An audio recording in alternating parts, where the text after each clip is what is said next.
Kepada para penumpang terjatuh karena dan telah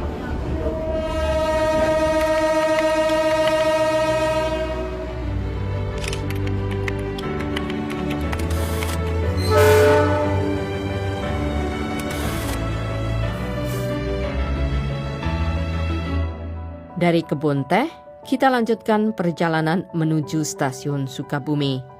Di stasiun ini, kita masih bisa melihat sisa-sisa teknologi yang terbilang maju pada zamannya, mengingat saat itu kereta api sangat diandalkan untuk mengangkut hasil perkebunan di Priangan.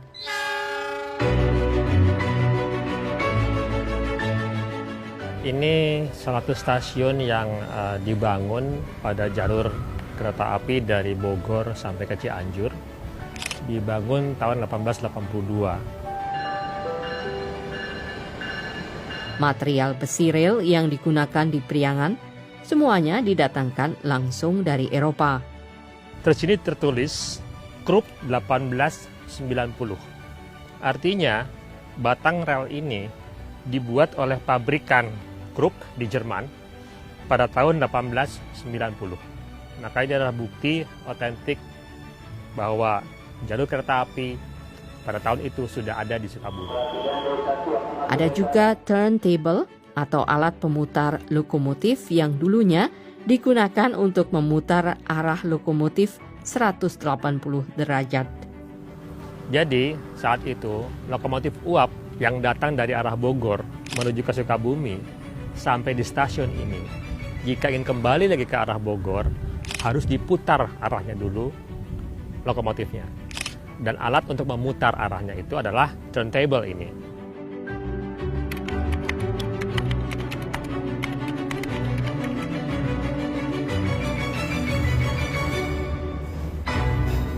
Rekam jejak teknologi perkereta-apian berikutnya dapat kita tapaki di stasiun Lampegan, 3 stasiun dari stasiun Sukabumi menuju Cianjur. Teknologi itu berwujud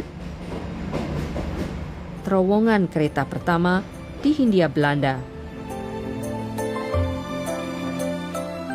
Kita berada di Lampegan, sebuah terowongan pertama di Hindia Belanda yang dibangun antara tahun 1879 hingga 1882. Terowongan ini saat ini terletak tepat di perbatasan antara Sukabumi dan Cianjur.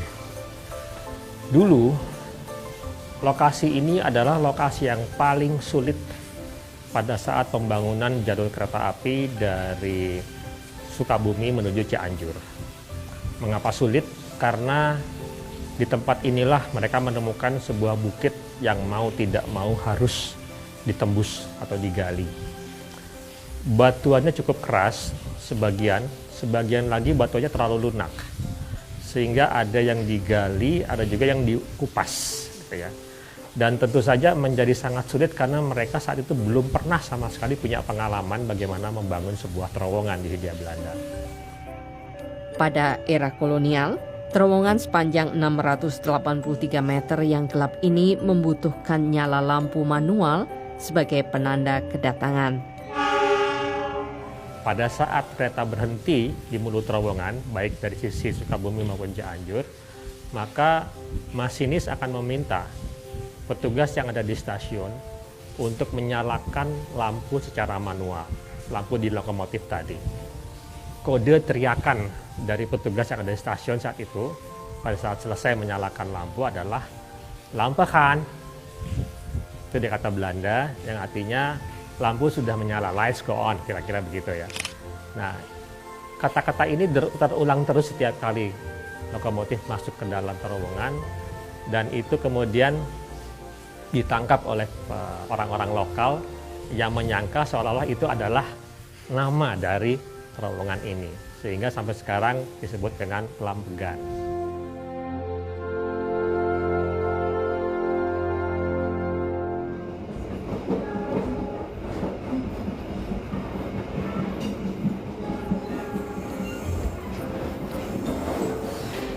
Kita tiba di tujuan akhir kita di stasiun Cianjur. Namun, sejatinya jalur kereta yang dibangun pemerintah Hindia Belanda terus menembus pedalaman Priangan. Baik, kita sekarang berada di stasiun Cianjur, stasiun terakhir dalam kajian kami sampai saat ini, karena sesungguhnya jalur ini masih berlanjut terus sampai ke Padalarang, Cimahi, Bandung, dan Cicalengka. Hingga tahun 1864, Cianjur sebenarnya adalah ibu kota Priangan. Jalur kereta api yang menyambungkan Cianjur hingga ke Batavia ini membuktikan bahwa Cianjur sempat memiliki peran penting di masa lalu. Priangan saat itu belum beribu kota di Bandung, tapi masih bermula di Cianjur terlebih dahulu. Setelah sekian waktu, pemerintah kolonial memindahkan ibu kota Priangan dari Cianjur ke Bandung.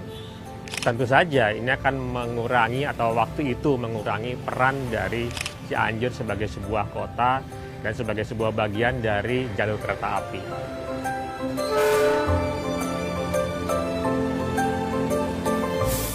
Demikian perjalanan menelusuri rel kereta Priangan yang sempat menjadi tumpuan ekonomi bagi pemerintah Belanda di era kolonial. Rute ini sekarang menjadi pengingat bagaimana pemerintah kolonial mengeruk hasil bumi Priangan, memeras keringatnya, dan menyisakan jejaknya. Kita masih bisa menyaksikan warisan itu sebelum semuanya musnah dilindas zaman.